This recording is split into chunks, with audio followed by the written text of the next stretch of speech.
cara jitu, metode pay yourself first untuk mengamankan keuangan keluarga di saat badai ekonomi. Sebelum kita lanjut, tolong klik dulu tombol like dan subscribe ya. Dan bantu share ke teman-teman lain. Makasih. Dan yuk langsung lanjut. Apa kabar ibu-ibu semua? Semoga sehat dan tangguh selalu ya. Bu, harga beras dan minyak goreng rasanya lebih cepat naik daripada tinggi badan anak kita ya. Fenomena badai ekonomi ini memang nyata dan membuat kita sering melamun di depan rak supermarket sambil menghitung sisa saldo. Di ATM yang semakin tipis, mengutip artikel dari Investopedia, strategi mengatur uang yang paling ampuh di kondisi sulit seperti ini bukanlah memotong semua kesenangan, melainkan menggunakan metode pay yourself first, agar tabungan tidak hanya menjadi sisa dari pengeluaran yang tidak terkontrol. Kita sering merasa sudah hemat luar biasa, tapi anehnya uang selalu habis tanpa jejak seperti hilang ditelan bumi setiap akhir bulan. Masalah ini sangat relate dengan kondisi kita sebagai ibu rumah tangga yang memegang kendali penuh atas dapur dan masa depan pendidikan anak di tengah ketidakpastian harga barang. Metode pay yourself first ini sebenarnya sudah populer sejak awal abad 20 lewat buku klasik. The Richest Man in Babylon karya George Samuel Clason yang mengajarkan rahasia kemakmuran warga Babel kuno. Intinya sederhana saja.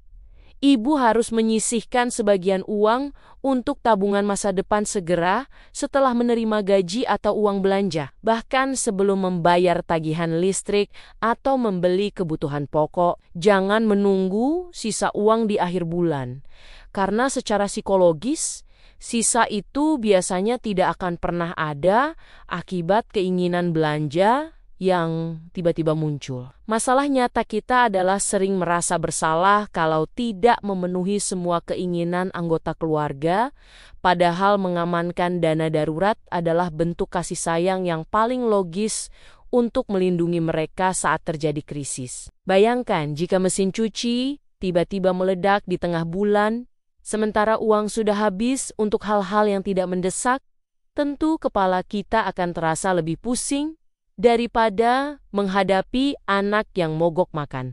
Cara pertama untuk menerapkan ini adalah menentukan persentase tetap, misalnya 10% dari total uang masuk, yang langsung dipindahkan ke rekening berbeda. Ibu bisa menganggap ini sebagai tagihan wajib dari diri ibu di masa depan, yang harus dibayar, lunas tanpa alasan apapun, agar keuangan keluarga punya bantalan yang empuk. Jadi, begitu uang gaji, hasil usaha, atau pemasukan lainnya masuk, jangan tunggu sisa di akhir bulan baru menabung. Langsung sisihkan terlebih dahulu sebelum uang tersebut bercampur dengan kebutuhan harian. Cara sederhana ini terlihat sepele, tetapi dampaknya sangat besar karena membantu kita lebih disiplin dan tidak mudah tergoda memakai uang tabungan untuk hal-hal yang sebenarnya tidak terlalu penting. Banyak orang gagal menabung bukan karena penghasilannya terlalu kecil, melainkan karena semua uang habis tanpa arah yang jelas. Ketika menabung dilakukan di akhir,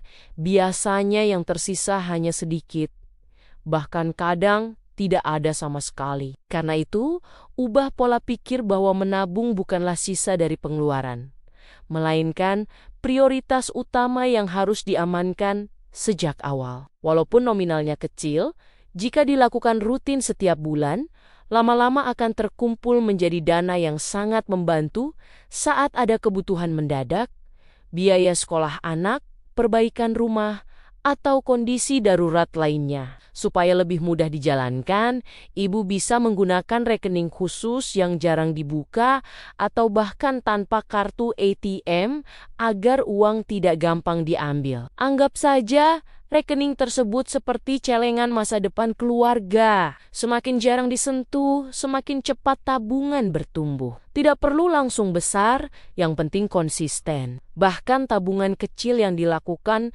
terus-menerus jauh lebih baik dibanding niat menabung besar, tetapi hanya bertahan 1 atau 2 bulan saja. Dengan cara ini, keuangan keluarga akan terasa lebih aman dan tenang. Saat ada kebutuhan mendadak, Ibu tidak perlu panik mencari pinjaman atau berutang ke sana-sini. Tabungan yang rutin dikumpulkan sedikit demi sedikit akan menjadi bantalan keuangan yang empuk, sehingga keluarga tetap bisa berdiri kuat meskipun kondisi ekonomi sedang sulit. Inilah alasan kenapa kebiasaan sederhana menyisihkan uang di awal sangat penting untuk masa depan keluarga yang lebih stabil dan nyaman. Cara kedua adalah melakukan otomatisasi transfer agar ibu tidak perlu berdebat dengan batin sendiri setiap kali ingin menyisihkan uang tersebut. Godaan melihat saldo utuh itu sangat berat, ibarat melihat tumpukan gorengan hangat saat kita sedang niat diet total.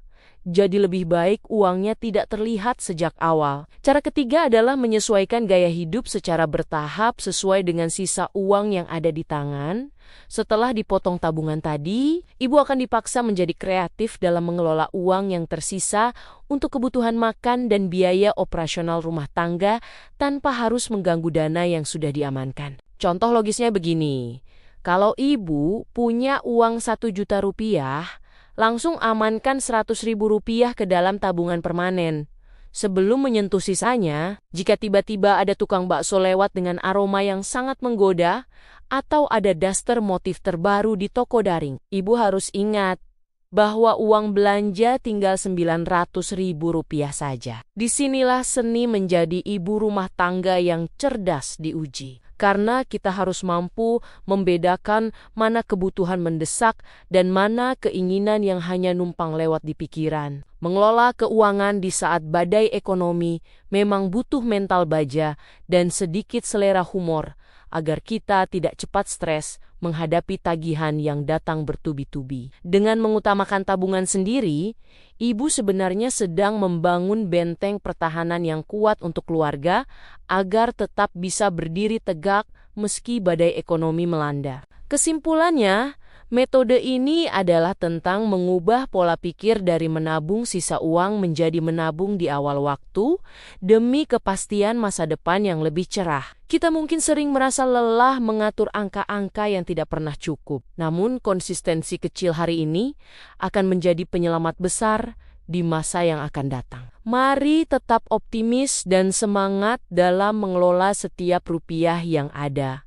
Karena tangan dingin seorang ibu adalah kunci utama stabilitas ekonomi keluarga yang paling mumpuni. Perjuangan kita dalam menyisihkan uang mungkin tidak terlihat oleh orang lain, namun hasilnya akan terasa nyata saat kita mampu melewati masa sulit dengan senyuman dan hati yang tenang. Terima kasih dan sampai ketemu lagi di episode berikutnya. Di cerita serta episode yang lebih menarik, pokoknya tetap semangat ya Bu.